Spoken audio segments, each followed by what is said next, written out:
I can't believe how far she has to drive to come here. Like she was telling me. Oh my God, I know. But Like, she does it. Yeah, she has a really far drive.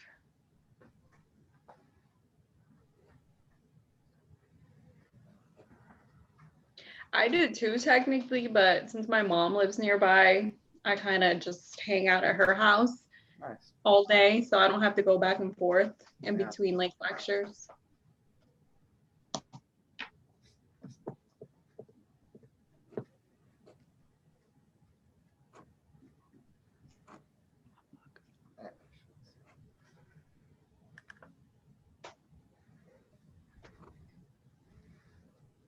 Hello. Hello. Hi. Hey.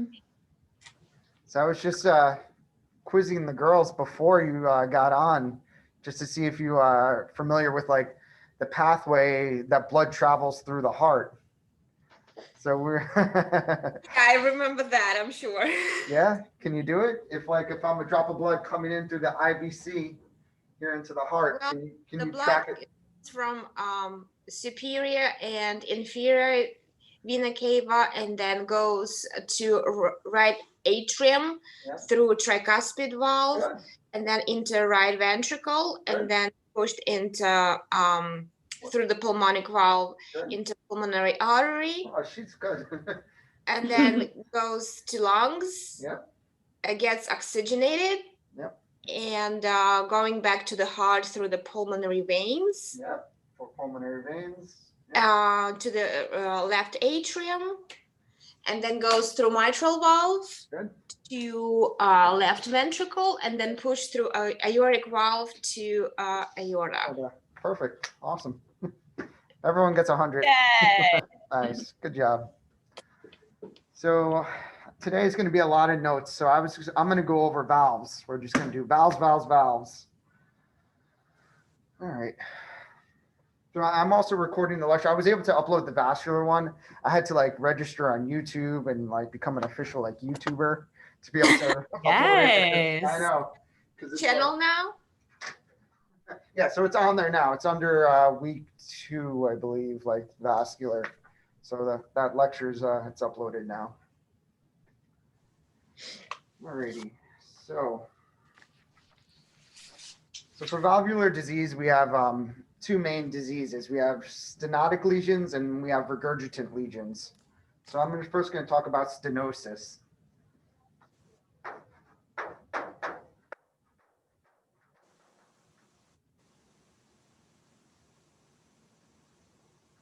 So what is stenosis? Stenosis is a narrowing of a valve orifice that produces an obstruction to blood flow.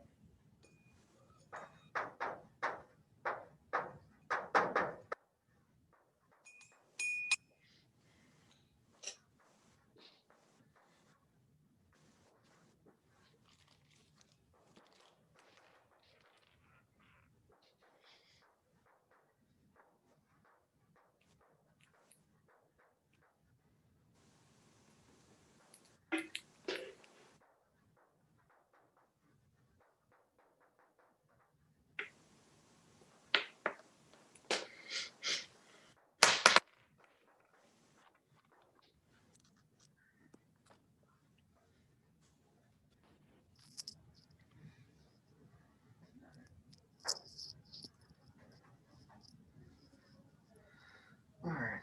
So stenosises, they cause hypertrophy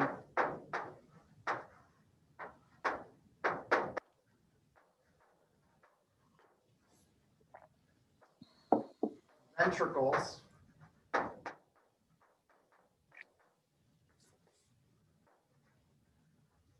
proximal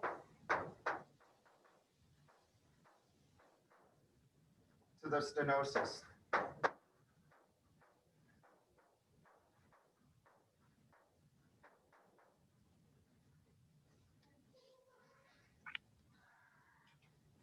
So basically what that statement is saying is if we have a stenosis in our aortic valve here, that's going to be proximal. It's considered like the chamber that's proximal to that would be the left ventricle. So it's going to cause hypertrophy of that left ventricle. If we have stenosis of the pulmonic valve, the chamber that's proximal to that is the right ventricle. You're going to have hypertrophy of the right ventricle. So stenosis is also considered what's called a pressure overload.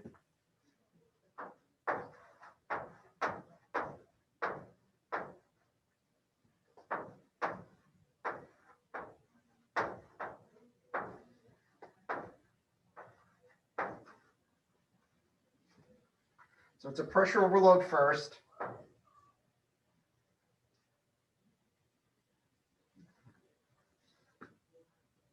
And it's followed by a volume overload. So it's pressure overload first, and then a volume overload second.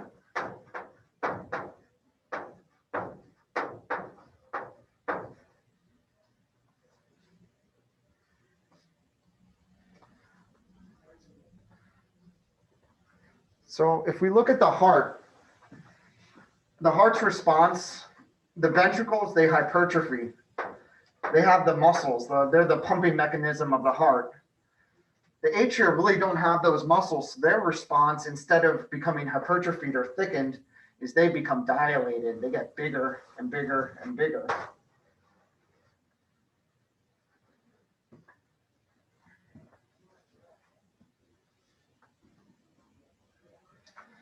So if we have a mitral stenosis or narrowing of this vessel here, the response now in the atrium is going to become atrial dilation. Same thing with the tricuspid valve. So if we have stenosis of the tricuspid valve, we're going to have atrial dilation. I'm going to put over here.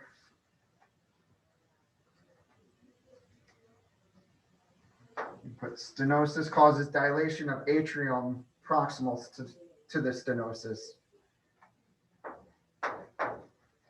Stenosis causes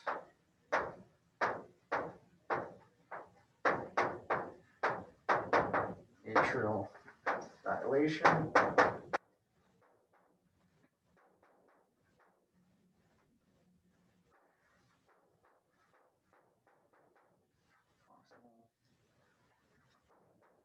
To stenosis.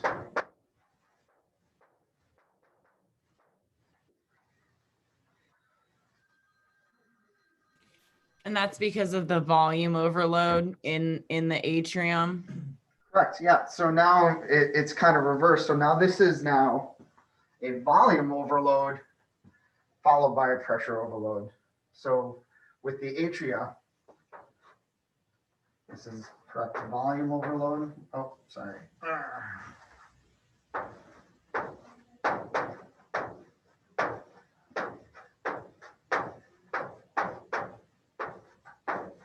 Volume overload first, followed by a pressure overload.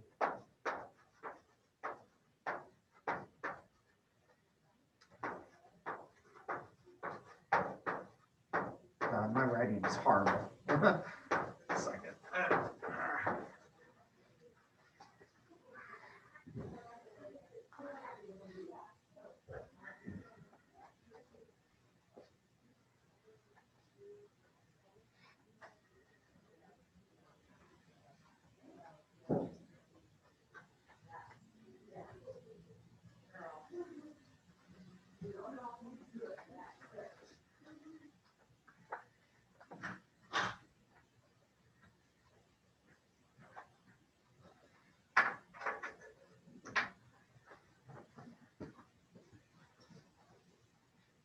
Is it okay if I erase this? Yeah, I'm good. Yes. Oh, yes, no, Yes. Yeah. yeah.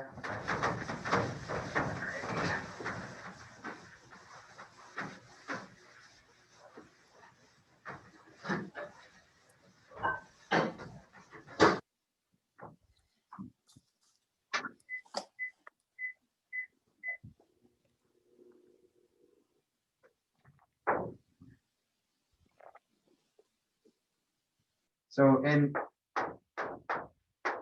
isolated valvular stenosis, meaning that there's only one valve involved, clinical symptoms occur when the valve orifice is reduced to 25%. So you need a pretty significant reduction in that diameter of that valve opening. So a 75% reduction before the patient even begins to have symptoms. Isolated.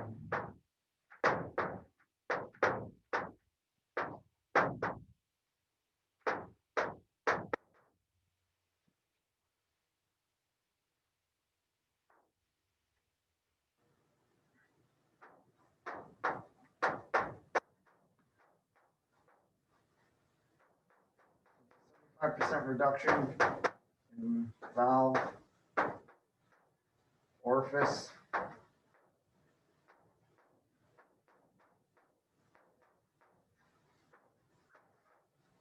Before clinical symptoms.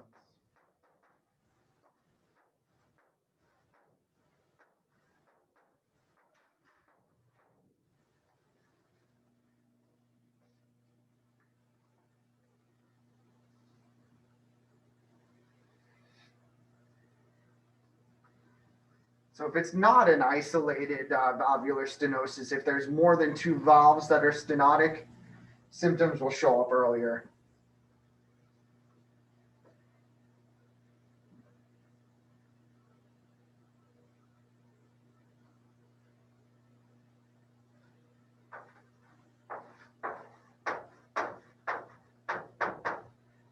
So chronic pressure overload can lead to irreversible changes upstream in the cardiac chambers and pulmonary vascular bed.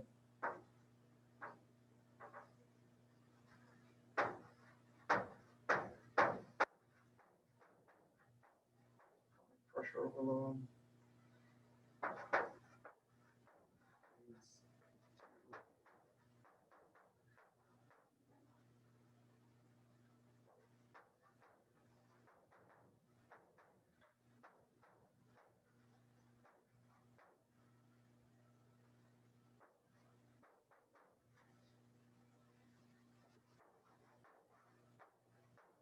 Upstream.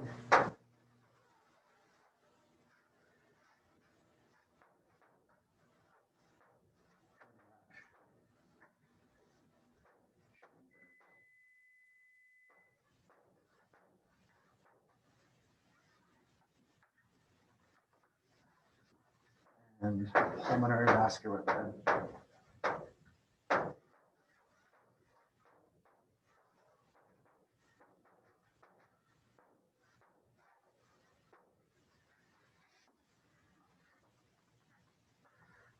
So this is why aortic stenosis really is such a big deal, because that's kind of like that last valve. If that becomes stenotic, it can affect the entire heart as well as the lungs. So everything just starts backing up from that aortic valve. So, that becomes stenotic, the ventricle becomes hypertrophied. You wind up with pressure overload, volume lower. So that backs up through the mitral valve. Left atrium becomes dilated and big because everything is now starting to back up. Then it backs up to the lungs. You wind up with pulmonary hypertension. So pressures are now high in the lungs. So then it's backing up, through the pulmonary artery. Then the right ventricle now starts to become hypertrophied, and then the whole heart, it just kind of goes from there. So you can see where it's not as severe if, say, it was just a pulmonic valve stenosis, it would typically just affect the right side of the heart.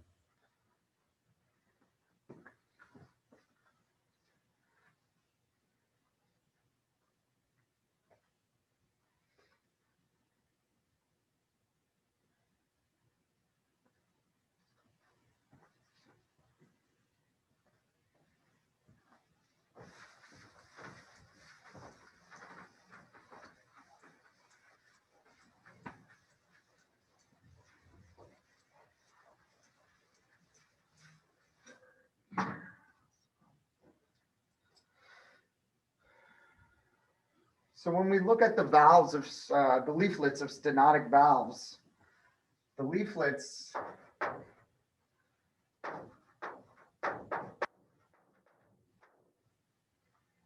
they appear thickened.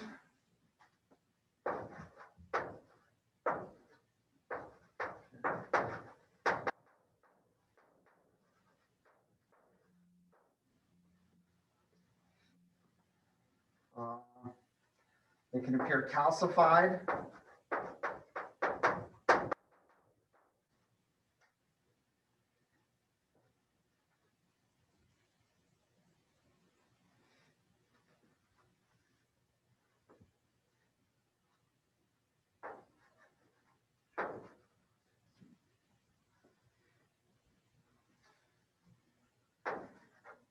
We can also have congenital defects that can cause stenosis.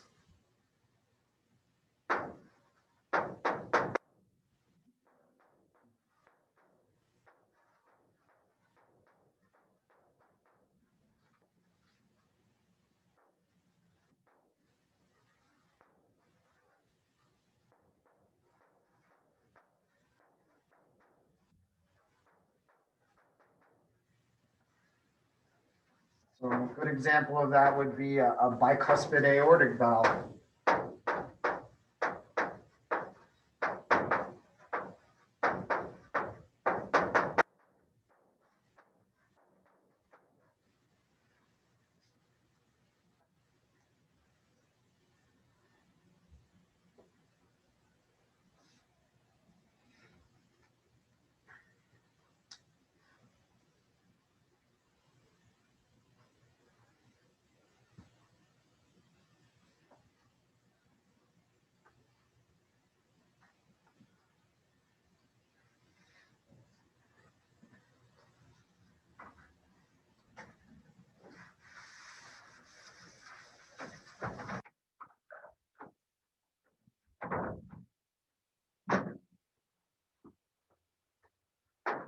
All right.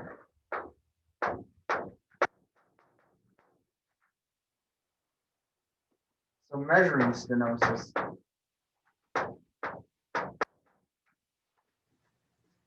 So one way that we can measure stenosis is a way through called planimetry.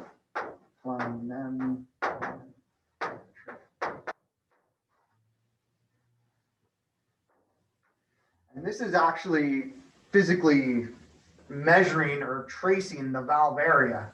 So you're tracing or measuring the valve opening or valve area.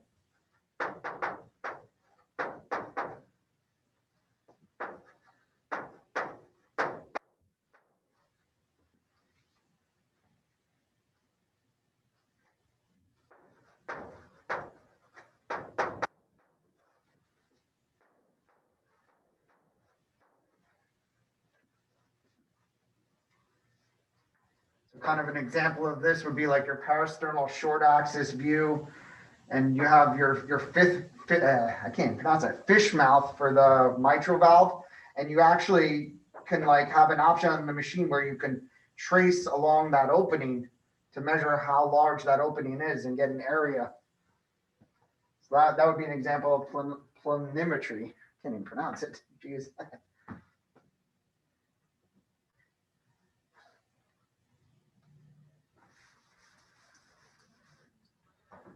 But more commonly, we use blood flow velocity and pressure gradient values to determine valve area. So the two equations we use are the continuity equation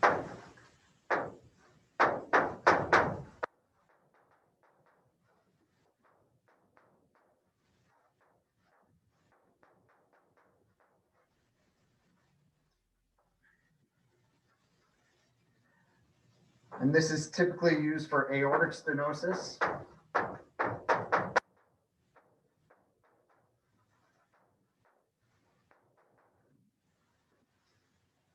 And the other one we use is pressure half time.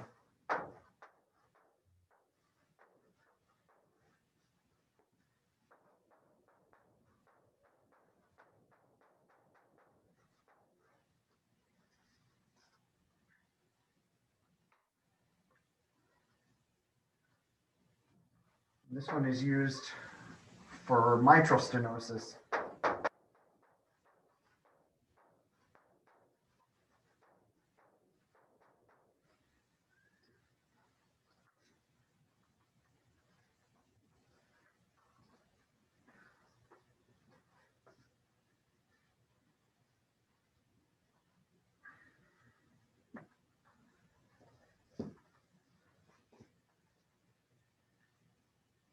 So I'll put a little definition for pressure halftime. So pressure halftime is the amount of time for peak pressure gradient to reach half its original value. Amount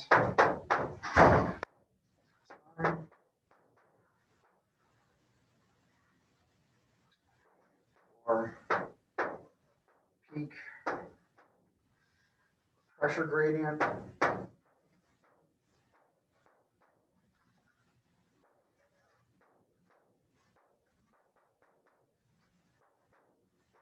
to reach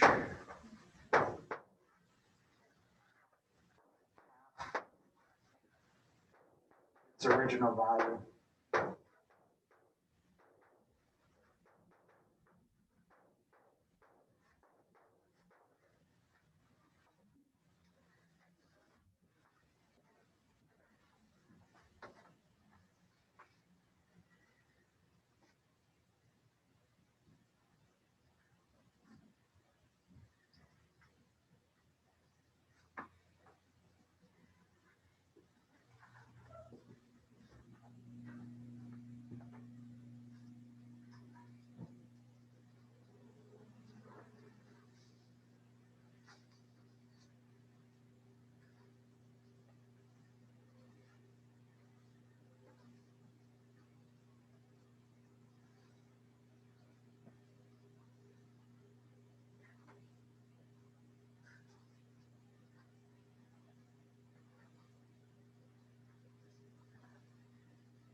It's okay, fire race.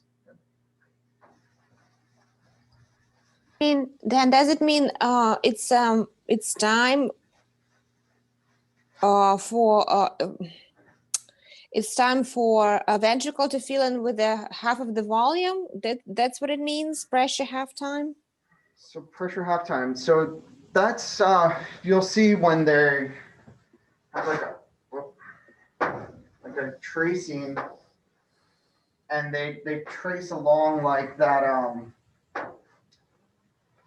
like the spectral tracing. They'll trace here, like it's a function of the ultrasound machine. that you I've can seen select. that. You've seen that? Yeah, definitely. Yeah. So they'll trace along the top of that spectral tracing, and the machine's going to calculate that pressure halftime for you. So thankfully, a lot of these calculations we don't actually have to do like all that math. The machine's going to calculate it for you. I mean, I do have a little further on, like I have like the formula for the continuity equation, just so you're familiar with it, and the formula for the pressure halftime. Yeah, we can do that. So Dan, would you say we just need to know like what the equation is for the boards? Like we don't need to know how to actually solve it? So for the boards, no, you won't actually have to calculate pressure halftime. They'll want you to know the numbers in terms of like what constitutes a pressure halftime for severe, mitral stenosis.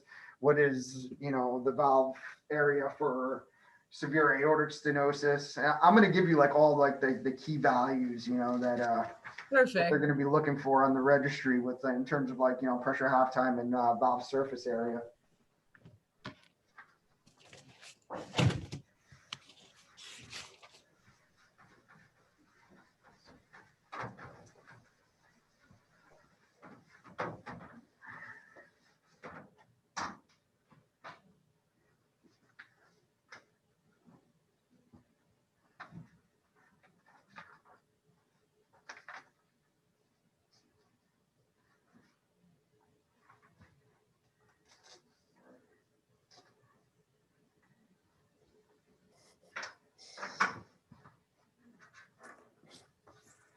I need another piece of chalk.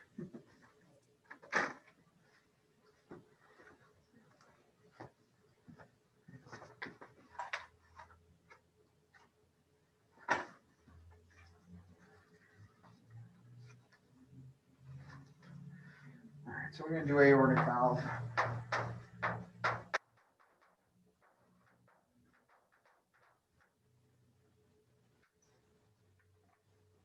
We know the aortic valve has 3 cuffs, which open during systole.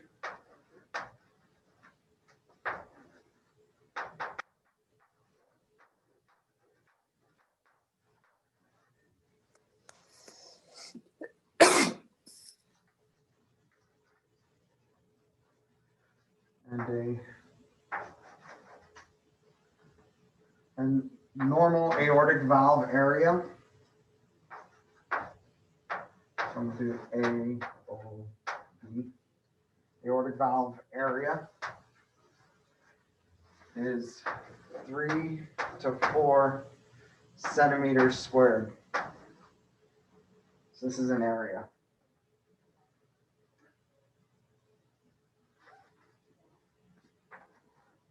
With 2 centimeters in leaflet separation.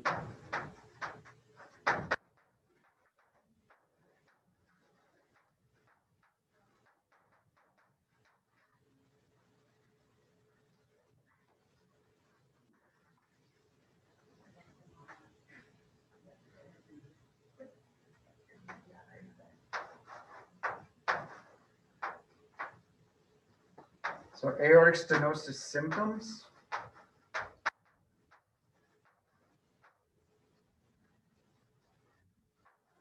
So if you think about it, the first symptom that the patient's going to have is going to be dyspnea, difficulty breathing.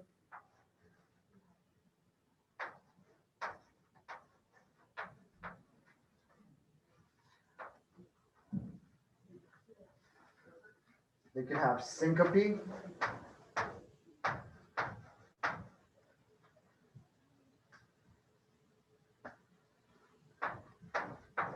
Chest pain.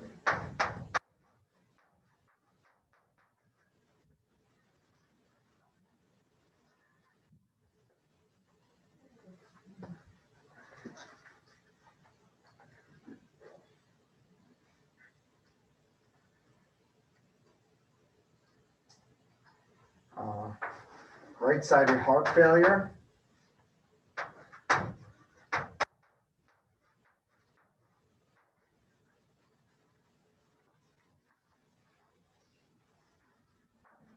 With aortic stenosis, you'll also hear something called a harsh systolic ejection murmur.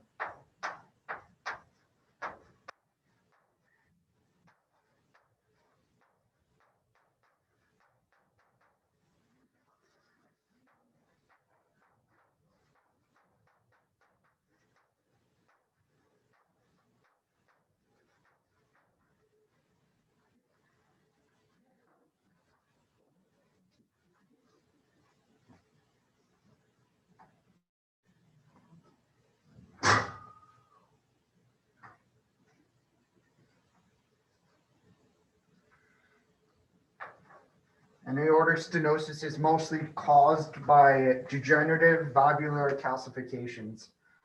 So most of the time, you're going to wind up with a thick calcified valve. So this happens just as a natural course of age as people age.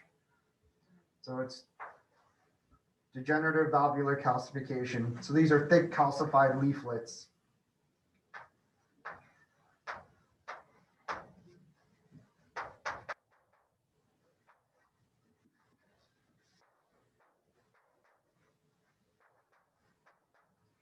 Valvular calcification.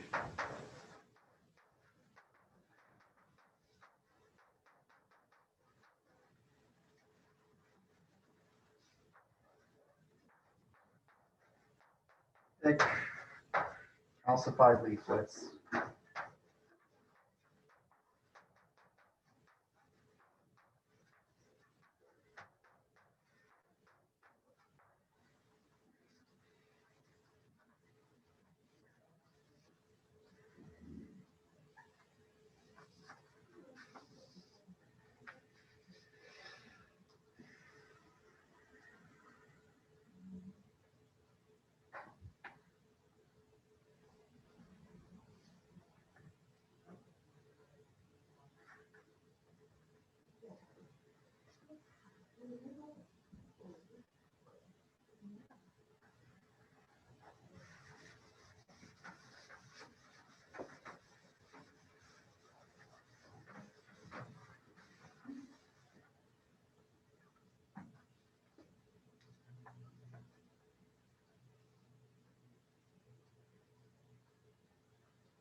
So patients could also have congenital aortic stenosis, and that would be an example of a bicuspid aortic valve.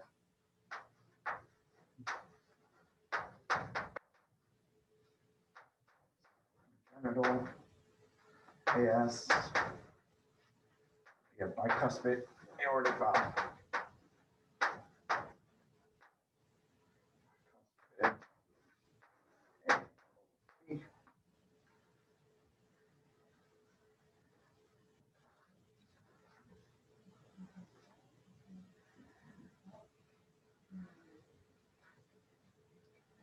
And we can also wind up with aortic stenosis as a result of rheumatic heart disease.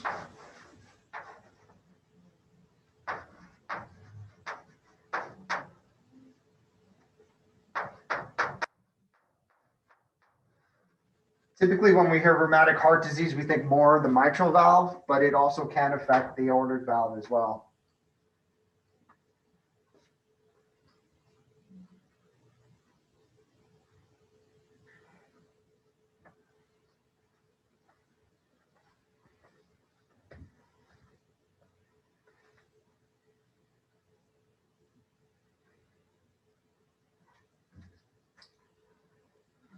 So if we go back, aortic stenosis, the heart's response is going to be left ventricular hypertrophy. It's going to become thickened as a result of that increased pressure.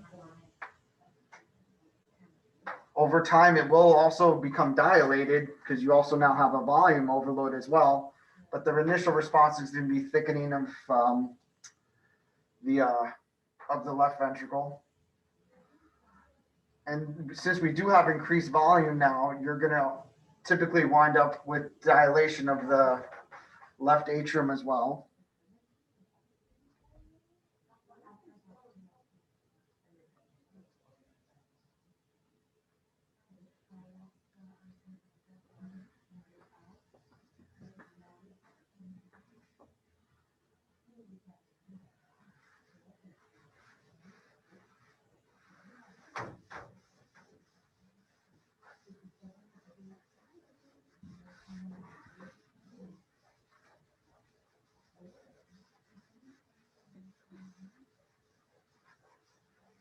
Let me know if you have any questions along the way, if you guys are doing it right.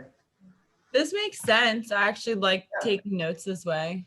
Yeah, I felt it was better too. This is how I learned in school. So I was like, you know what, let me do what I learned. Yeah. Yeah, it's a lot better. I mean, because, oh God, our OBGYN teacher had those PowerPoints and I fell asleep. Like I was It's like, hard. Yeah. And then even going back to study, you're like, I don't even know what to get out of 230 slides. Like it is, it's a lot. All right, so continuity equation.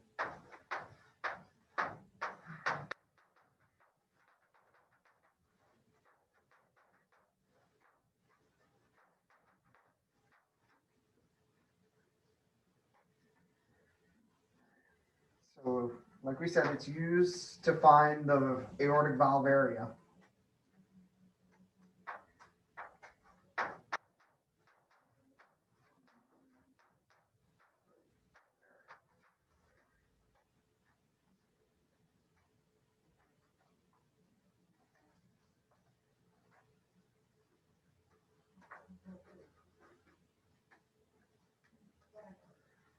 So the way the continuity equation works is it's measuring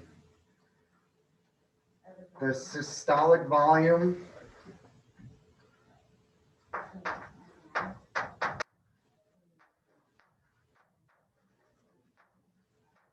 of blood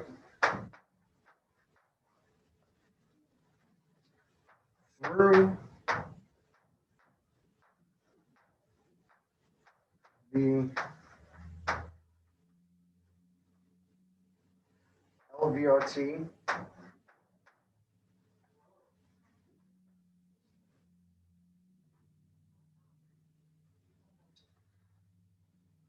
instead of systolic volume, I'm actually gonna call this stroke volume. No, I'll call it stroke volume. I think that's the term that they like to use in the book, stroke volume. So it's a stroke volume of blood through the left ventricular outflow tract.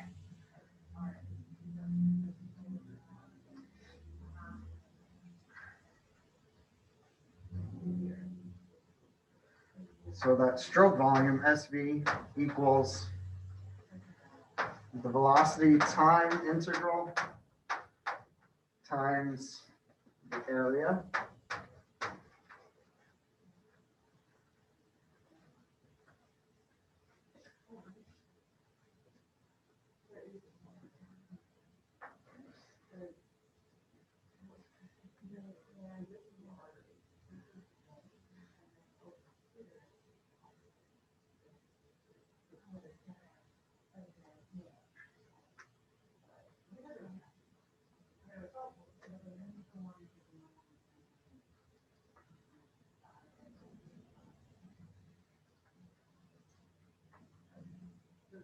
So under normal conditions, we should assume that the stroke volume through the LVOT is the same as the stroke volume through the aortic valve.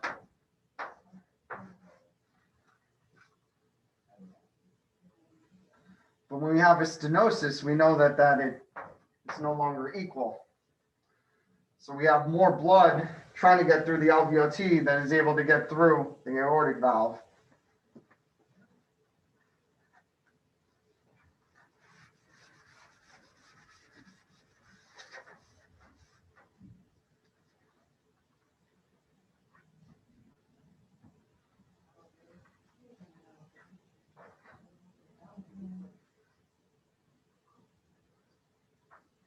So kind of star this equation. This might show up on a registry. They might ask you for the equation for this.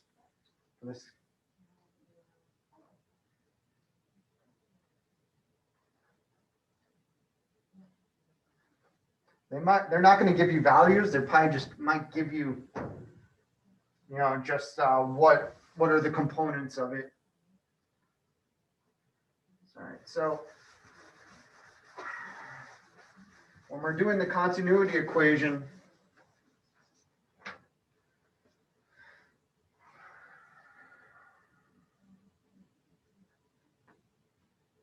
so we're either going to use the apical 5-chamber or the apical 3-chamber view, or apical long. So we do apical 3-chamber or apical 5-chamber.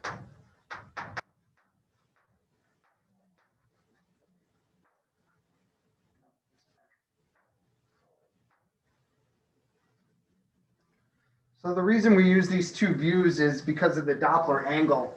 If we were trying to measure velocities through the aortic valve and our parasternal long axis, our sample gate is not parallel to the direction of the blood flow. So we're not getting a good representation of velocities using the parasternal long axis.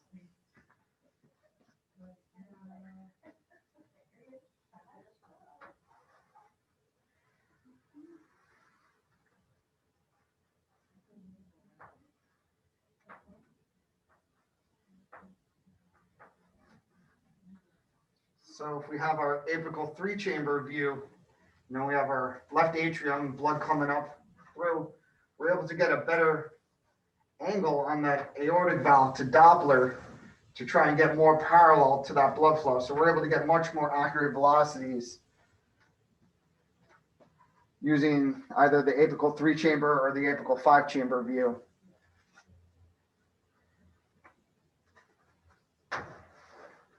So in the clinical setting, this is when you see them kind of tracing that whole line. And they'll maybe trace a couple waveforms.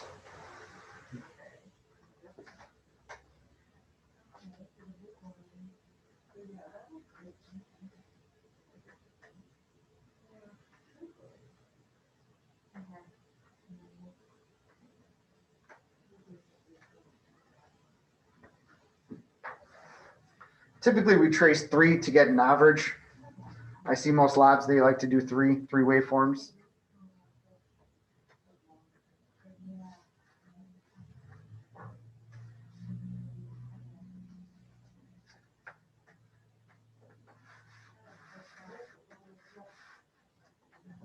So you'll use continuous wave. Yeah, I forgot to put use continuous wave Doppler. Just so we ensure we're getting our maximum velocities, particularly with aortic stenosis, we're going to have velocities that will most likely exceed our scale when we're using pulse wave. So continuous wave is what we always use. We want to ensure we're getting those fastest velocities.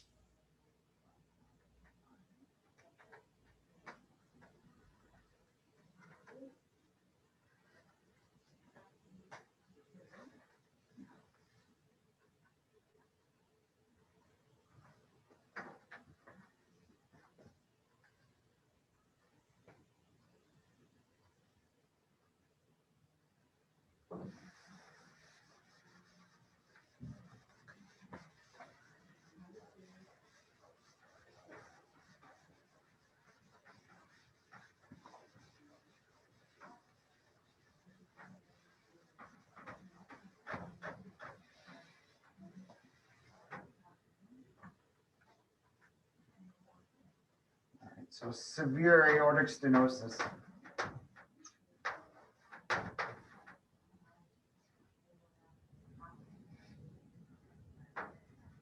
So these are the criteria that we use for grading severe aortic stenosis. So these are the numbers that you're going to have to kind of just ingrain in your head when you get into the registry exam. So it's a peak aortic velocity, aortic valve velocity greater than 4 meters per second. So peak aortic velocity greater than or equal to 4 meters per second.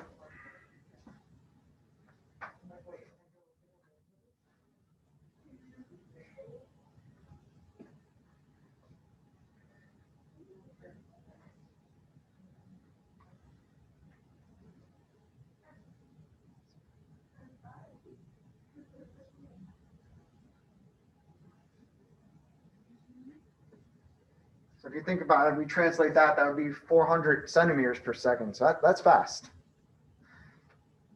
I know we like when we do carotids, we usually use centimeters per second.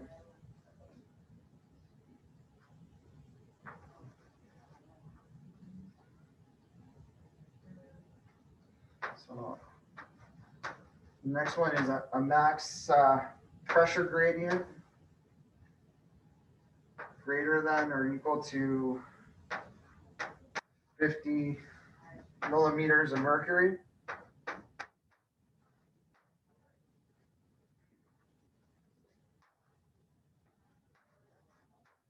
An aortic valve area less than or equal to 0.75 centimeters squared.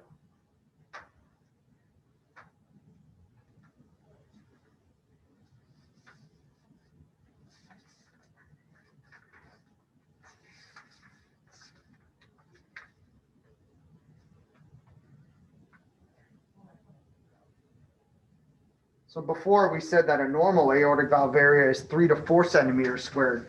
So severe stenosis, we're all the way down to less than a centimeter squared. So that's a pretty big reduction.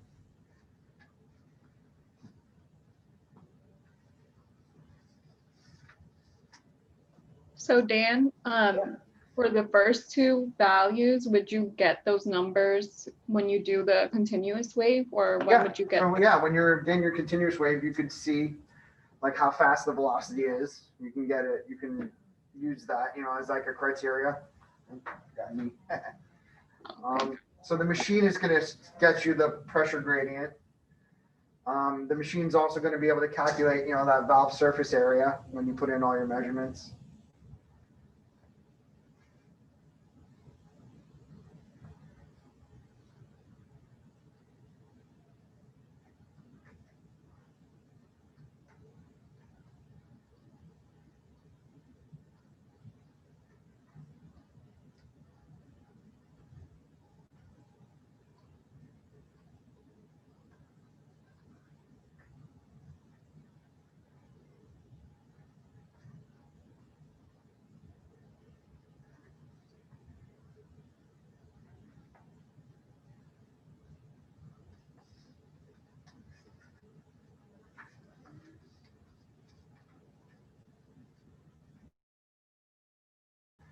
So when the importance of being able to recognize, severe aortic stenosis is because these patients need valve replacement surgery. Like they can't continue on like this. They're just going to completely wreck their hearts. They're going to damage their lungs, their pulmonary vascular bed. So it's important, that we get accurate measurements and we're able to determine, if it meets the criteria of severe for surgery.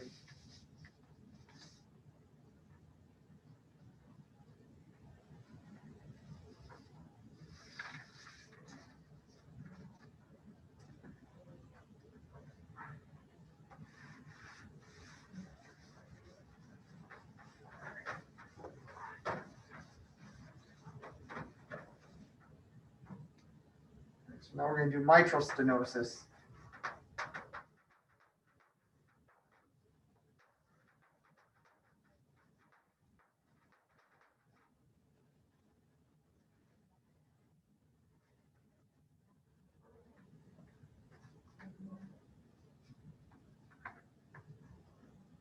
So with mitral stenosis, common cause is rheumatic heart disease.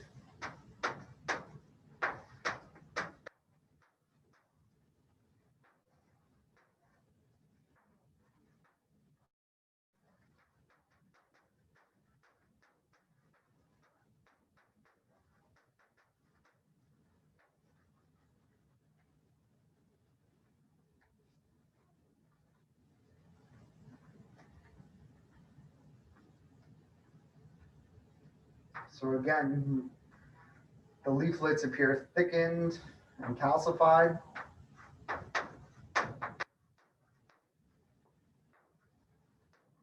In calcified leaflets.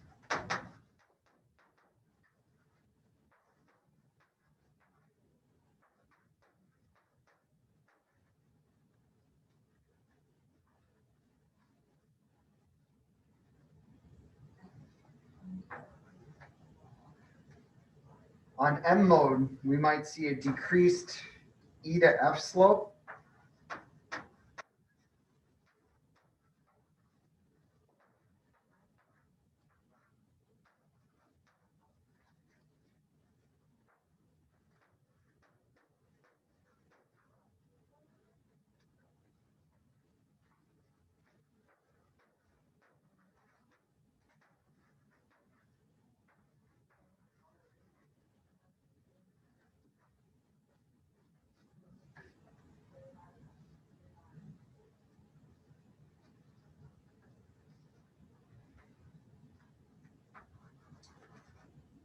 You might hear something called a hockey stick appearance,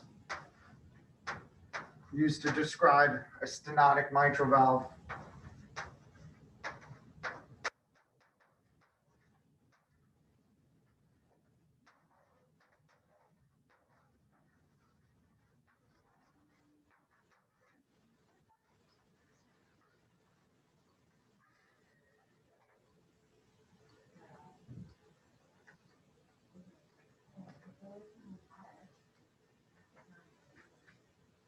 With mitral stenosis, the posterior leaflet often doesn't move anymore. So loss of motion of the posterior mitral valve leaflet.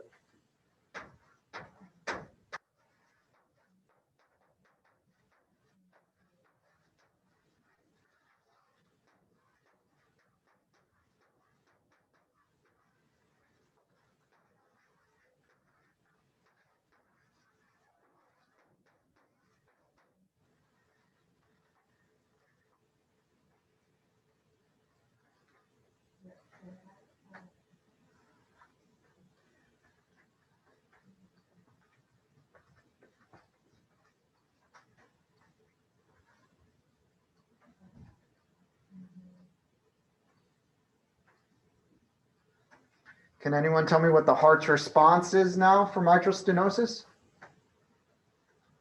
What's the first thing that's going to happen if you have a stenotic mitral valve? Left atrium dilation. Good. Yes, exactly. So that's a lot of this boards and echo is kind of training your mind to understand the heart as a machine and what's going to happen if you have certain conditions and diseases. So, I mean, yeah, atria are going to dilate.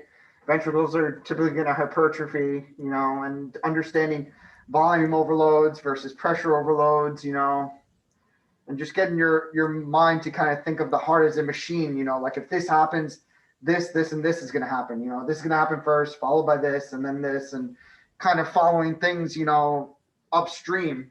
So that's the other thing to remember is that disease happens upstream of wherever that disease is. So you have disease in the aortic valve. Upstream of the aortic valve is left ventricle. Upstream of that is mitral valve. Then upstream of that, you have left atrium. Then you get into the pulmonary bed. And then you switch over to the right side of the heart. So just kind of getting yourself, you know, in that frame of mind. So I actually have, I found some good pictures, you know, for like this hockey stick appearance of the mitral valve, just to appreciate some of these things. I went online, found a couple of videos and some M modes. Just minimize this.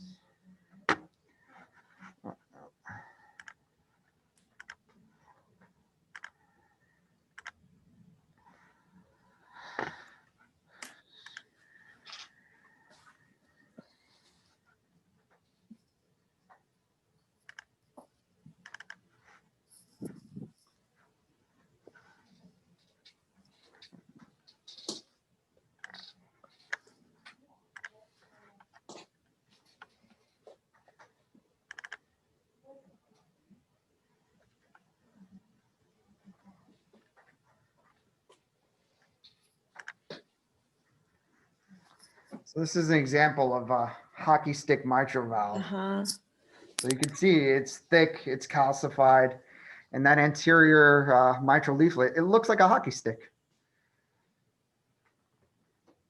And you can see too that posterior mitral valve leaflet, it's not moving very well. So this is a good example of mitral stenosis.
Alrighty. Then I have a question about M mode. So the decreased E to F slope, it represents like filling, ventricular filling. So it's showing that the valves aren't moving as, oh, I'll come into the screen. They're not moving as much. So the line from the point of the E wave to the F wave. Is So on M mode, we see when we do the M mode, it's like cat's ears. So it's going to be the first peak, the first ear. Yep. Here, I have something I can pull up for you. Let me go back. Sorry.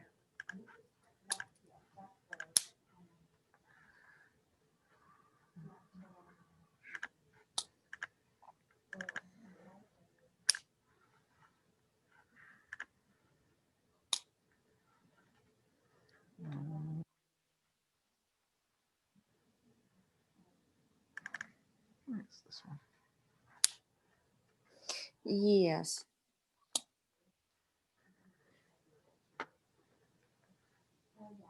So your E to F slope is here. Mm-hmm. So you're going to have a decreased E to F slope. So it's going to be more, not as steep. So that's just showing that the valve isn't opening as much. Like there's less movement of the valve.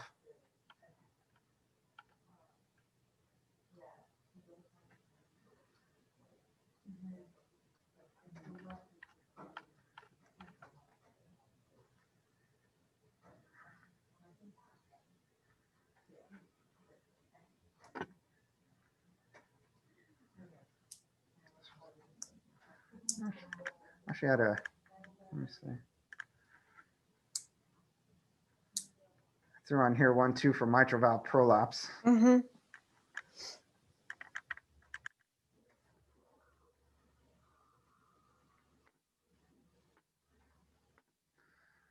So here, this actually shows, so normally the valve would be closed over here. So with mitral valve prolapse, we're getting a bowing back of the valve leaflets. So basically it's just showing the motion, right? We Yeah. don't assume anything else, just the motion of the leaflets. Yes, I was actually talking to Kate today. She emailed me back regarding like the use of M mode for measurements. And she says right now their protocols still have M mode as part of their measurements, but they're in the process of going to just 2D. And I was talking to some of the people that I know back in New York, like what they do, and they basically said that they haven't used M mode for a while in order to take like the 2D measurements. Like they rely just solely on the 2D measurements. They'll utilize M mode for showing like function movement, particularly for the valves. It's very nice. Mm-hmm. They love putting M mode on the valves. They'll put M mode also on the left ventricle to show like general movement of the chamber over a cardiac cycle. Like, so you get a couple cycles so the cardiologist can get a good idea of like, you know, how those walls are coming in and contracting, but they don't actually use it for taking the specific measurements. They rather just take the measurements off the 2D images because they feel it's more accurate. So they'll put M mode on the valves. They'll put M mode, you know, on the walls to show wall motion. So they like to, you know, it's very, very, very, very useful for those things. You know, there are certain things that you could see, like particularly with the mitral valve. So I mean, you can definitely appreciate mitral valve prolapse much better with M mode. Right. And then with how come you see this E point? Yes, very good. EPCC, EPSS. So it's because over here you see that the leaflet is touching the septum, right? Yep. Yeah. What was it? And then another one.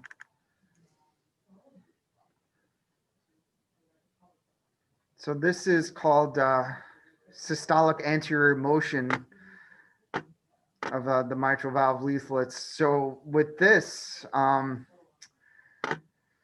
so during systole, when the aortic valve is open, the heart is so hypertrophied in the LVOT that the velocities are so fast coming through the LVOT that it actually sucks the mitral valve leaflet up.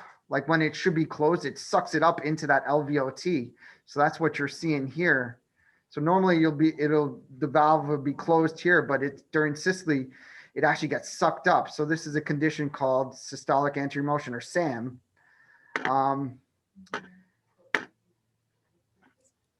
and it's also the term I used, I called it Sam Ash, like you saw the two Mhm. conditions connected. So asymmetric septal hypertrophy.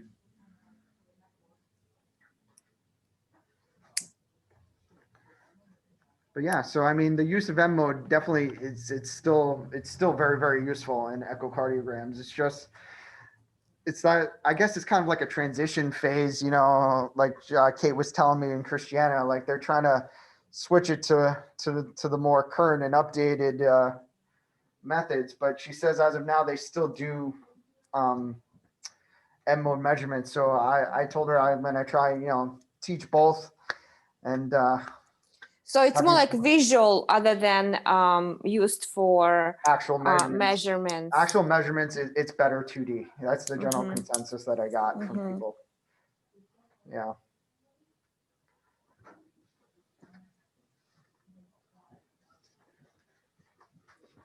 So go back.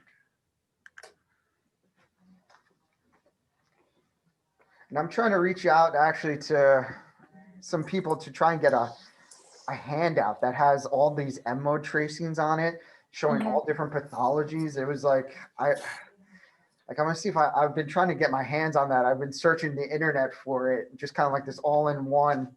It's nice to have it like your back pocket, you know, to recognize different M mode tracings and different diseases. All right. All right. So with mitral stenosis, we're using pressure half time.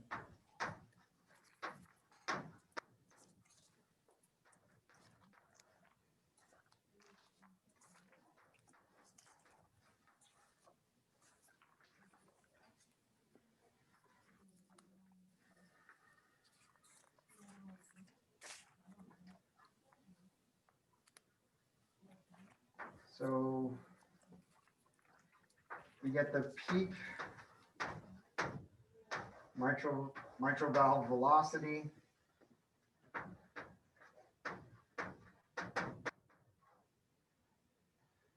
And we're in the either apical 4-chamber or apical 2-chamber.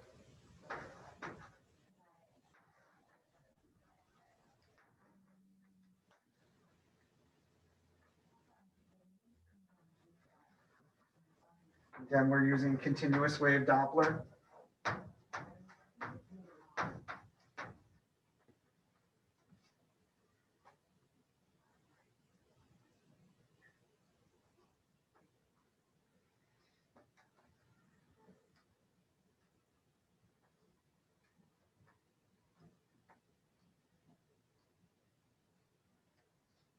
Are we using continuous wave as well because the velocity is going to be high? Yep, Mhm. continuous wave.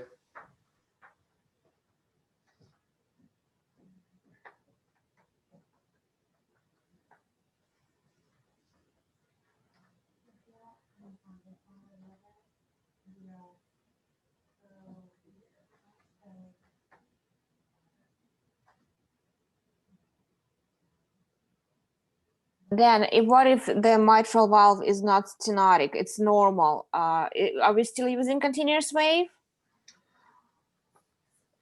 So yeah, so we're gonna do We always use continuous Yeah, wave, we'll use- right? we'll On always use- velocities. yeah, so we're always gonna do a pulse wave and a continuous wave. Like Okay. we'll only calculate get these equations, you know, if we feel that, you know, we want to measure a stenotic lesion or a stenotic valve. So I mean, it is kind of like, you know, up to your discretion. You can look at it and like if you're getting velocities, you know, that are exceeding a certain speed, then 2 meters per second. Yep. Right. Yep. Then we're gonna have the like a aliasing. Yep.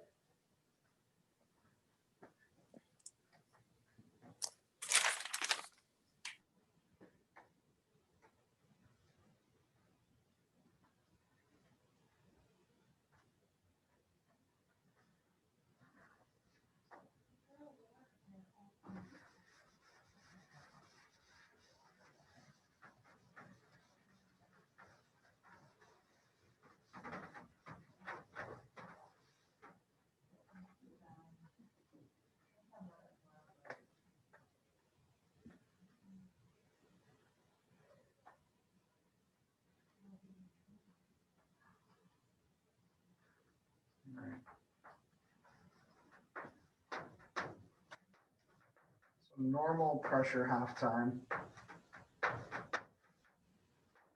equals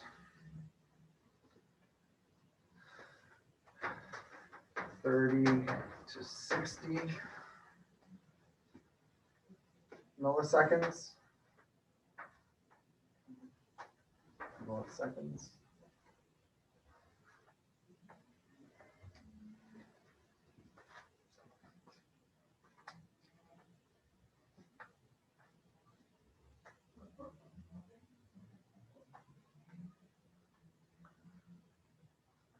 So severe mitral stenosis. So pressure half time equals greater than or equal to 220 milliseconds.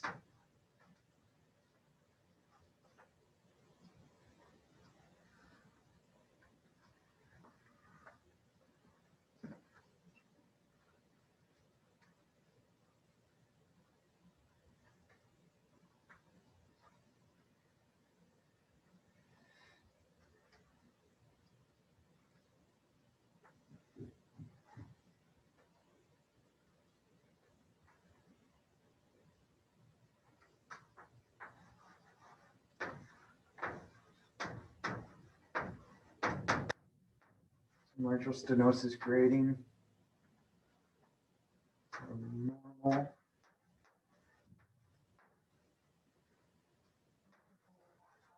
The area is 4 to 6 centimeters squared.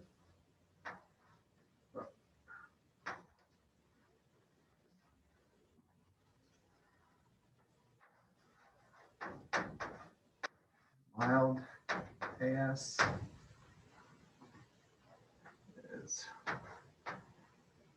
1.6 centimeters squared to 2 centimeters.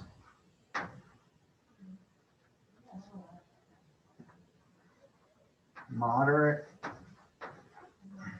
AS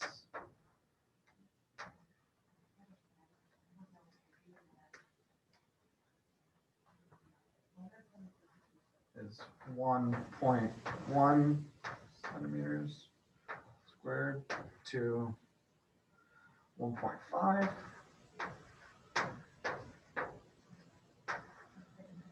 And then severe is less than or equal to 1.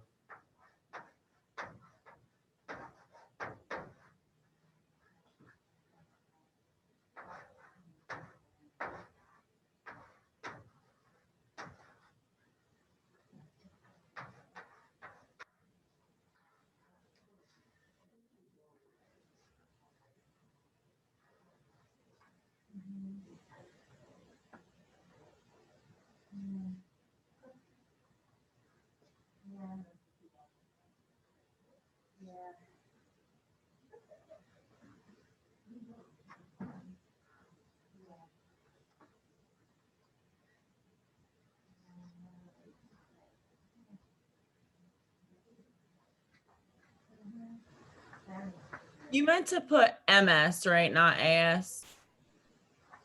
Oh, yeah. Geez. Okay, just check. Thank you. Thank you. Thank you. Thank you. Just checking. There you go. Someone's paying attention. I got up 3:30 this morning to try and like go through all those PowerPoints and pull out like all this Oh my information. God. I've been up a long time. Well, you're doing great. Thank you. My wife is so mad at me. She's like, "This is ridiculous. You're going crazy." That coffee going like 4 in the morning.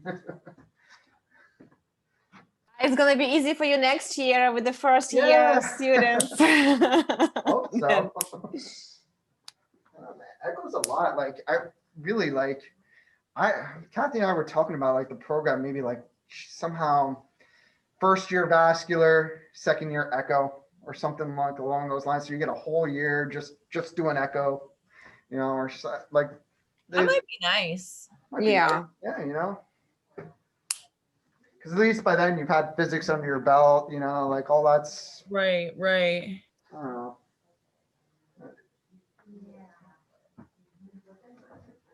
All right, so for severe MS, another number that they may ask you would be the mitral valve area. So MV area. Oh wait, no, I did that one. Sorry. Velocity, maybe? So I have a mean pressure gradient. Sorry, mean pressure gradient. Mean pressure gradient.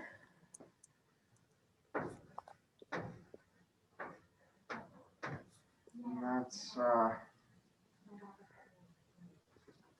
less than or equal to 10 millimeters of mercury.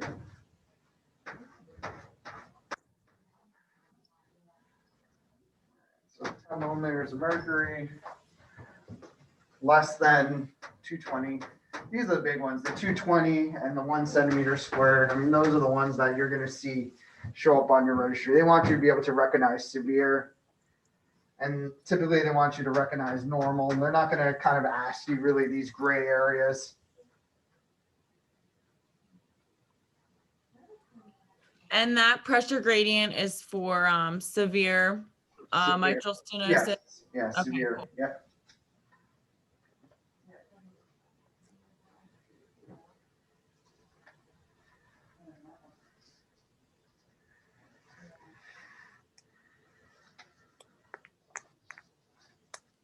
So aortic valve, it's less than 0.75, less than or equal to 0.75. Mitral valve, it's less than or equal to 1 centimeter.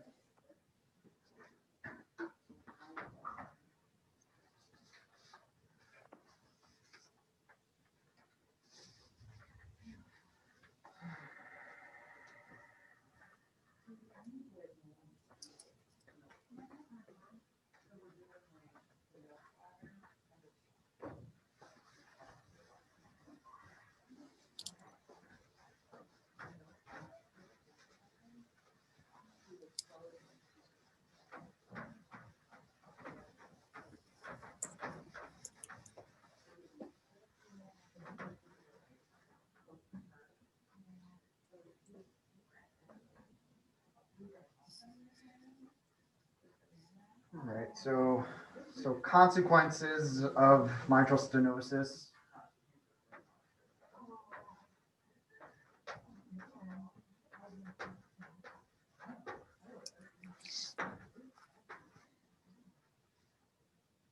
So first we're going to have LA enlargement.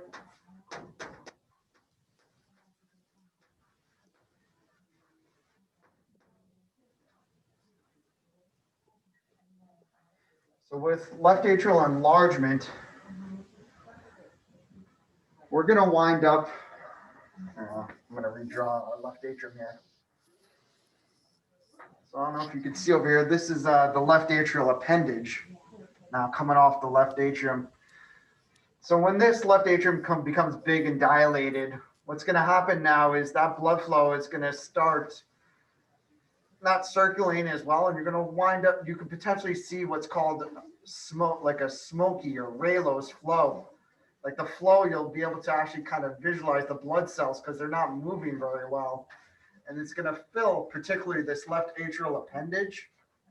So now you're getting stasis of blood. It's not really circulating very well as that atria becomes larger and larger and larger.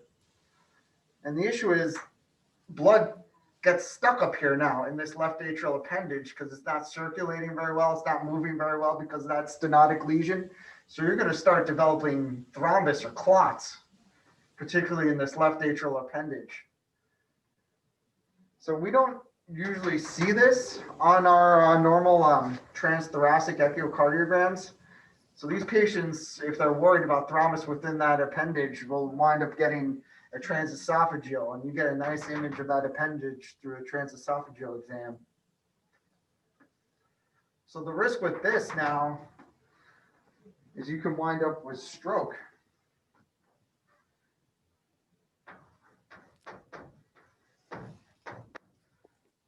those clots developing within there.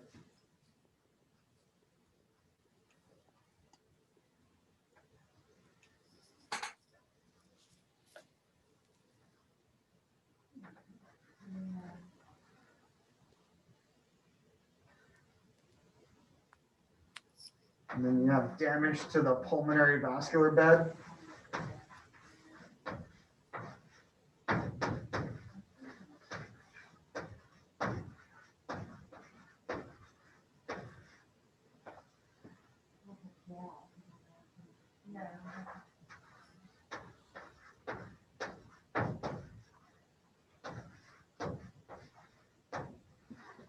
This is kind of where that term pulmonary congestion comes from. You might hear that thrown around the hospital.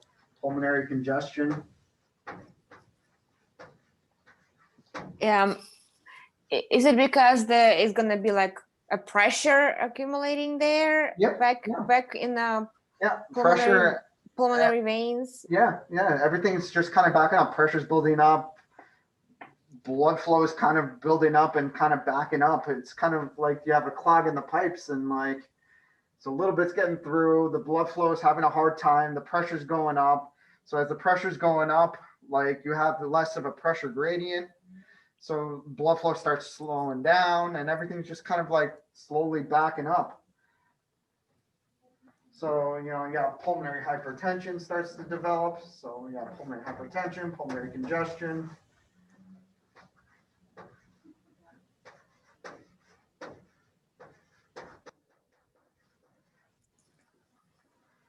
And once it affects the lungs, it's going to start now affecting the right heart.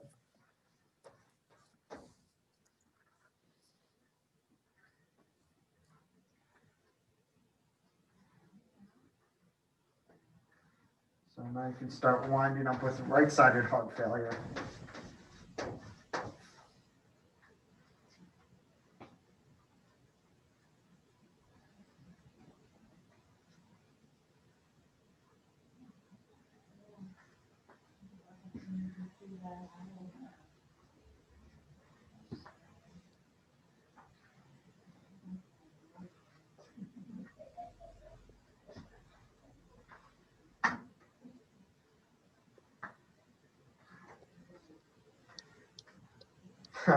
Someone's got to clean my erasers. Nah, I'm just kidding.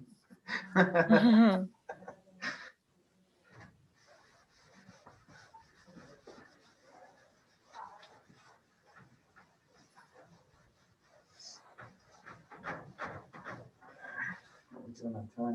not too bad. All right, so I'm just going to finish up the other two valves are tricuspid and pulmonic valve. This is easy. So, I mean, tricuspid stenosis is rare.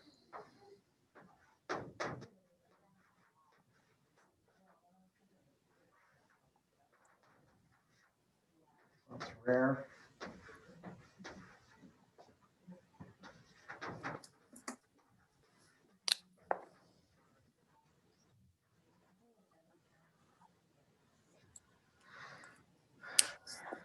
So if you do happen to see tricuspid stenosis, it could be a result of rheumatic heart disease again.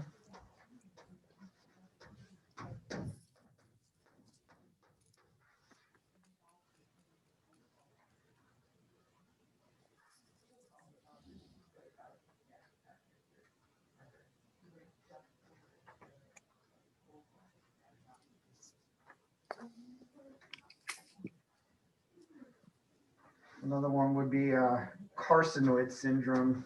So this is when cancer actually attacks the valves.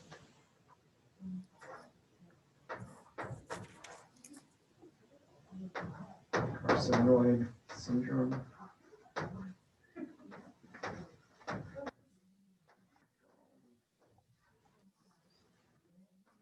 just going to be at CA attacks valve.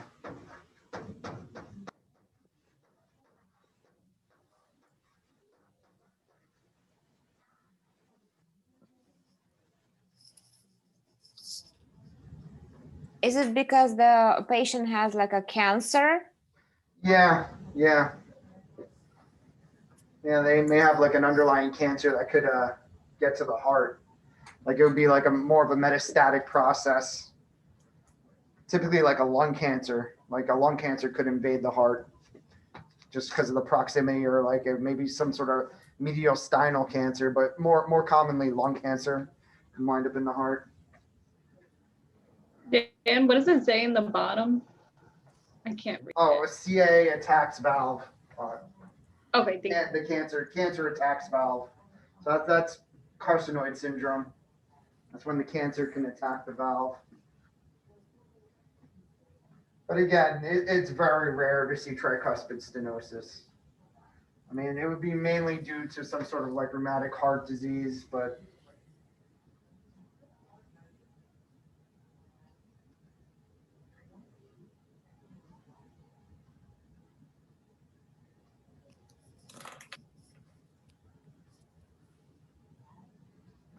and then pulmonic, erase this. And again, pulmonic stenosis is also very rare.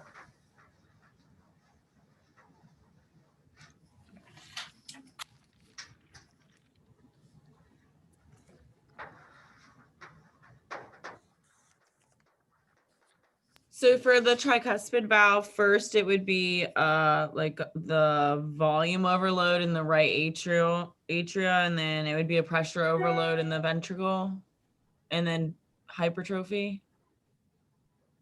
So tricuspid stenosis. Yeah. So tricuspid stenosis would wind up with right atrial Dilation, dilation. and Okay. then right ventricular hypertrophy. So we gotta think upstream. So what's upstream of the? So we're getting IVC. that. Yeah, IVC. Actually, like CVC, right? Yeah, so you would see like the IVC Or and whatever, SVC. So you could potentially see influence in like the hepatic veins. So they may wind up with like a form of right-sided diastolic dysfunction or right-sided heart failure, where you might see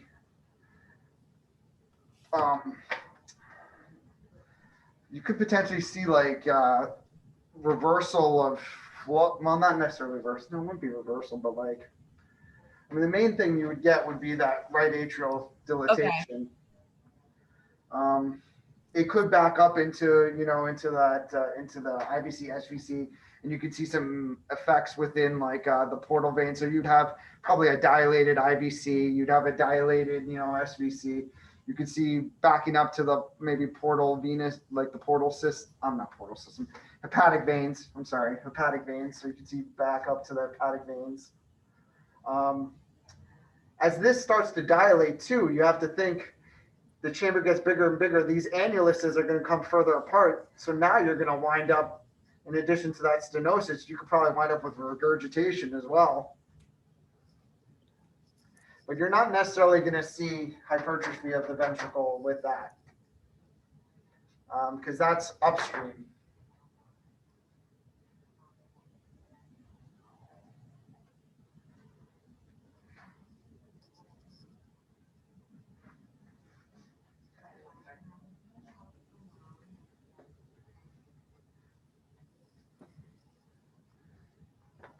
What's the old saying?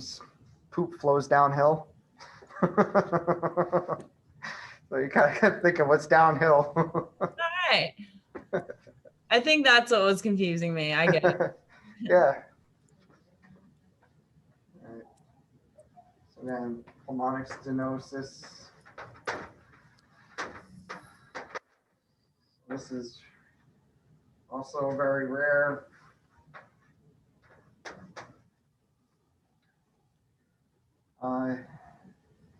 It's usually congenital.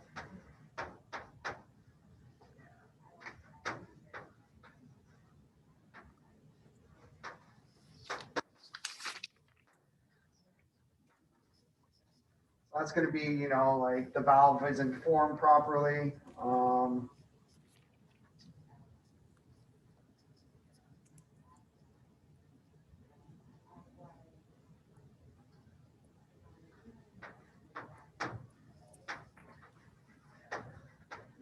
Proper formation of valve.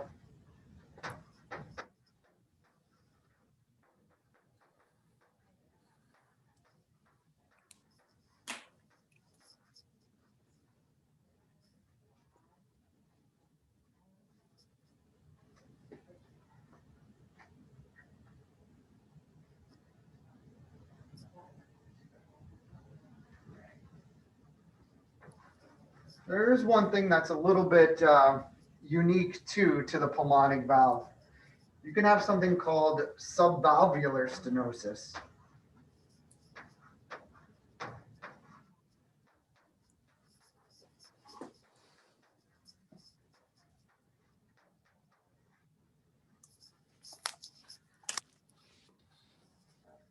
So there are certain congenital heart defects that make the area just before the pulmonic valve narrow and stenotic.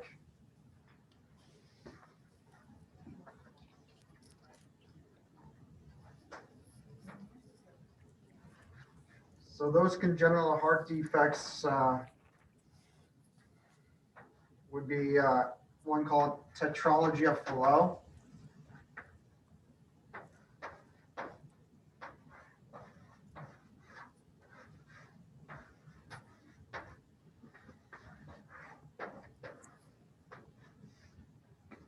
Capital F, sorry.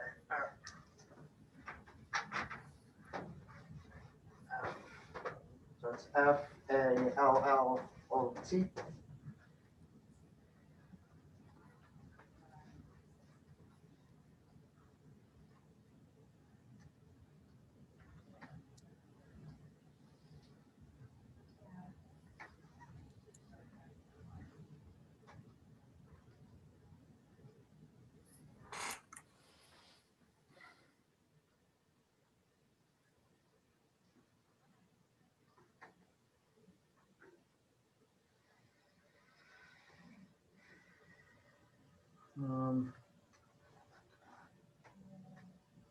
So another lesion that could cause us subvalvular stenosis would be if you have obstructive hypertrophic cardiomyopathy.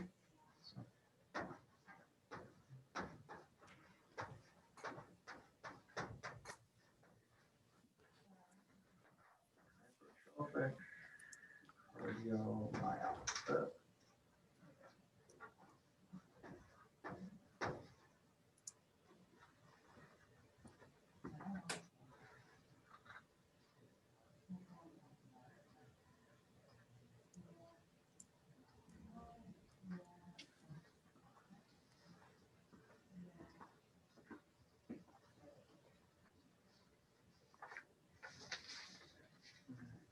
So we're going to take a little break and then we'll get into regurgitation.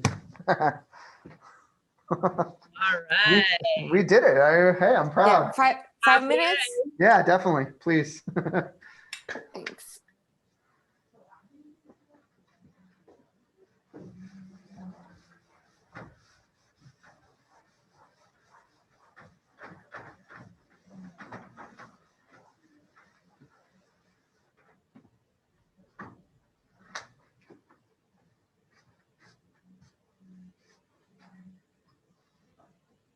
How you guys doing?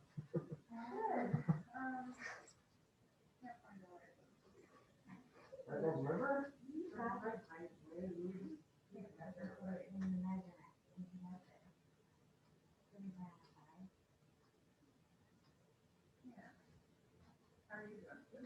Trying to do like a lefty. Yeah, Switched it up. I got tired of these PowerPoints, so I just yeah. did it. I went right to the chalkboard. I've gone through half a box of chalk already. Do we have a whiteboard in there? I don't know. I'm liking the chalk. Old school, right? Old school, exactly. Expo board, that'll be better.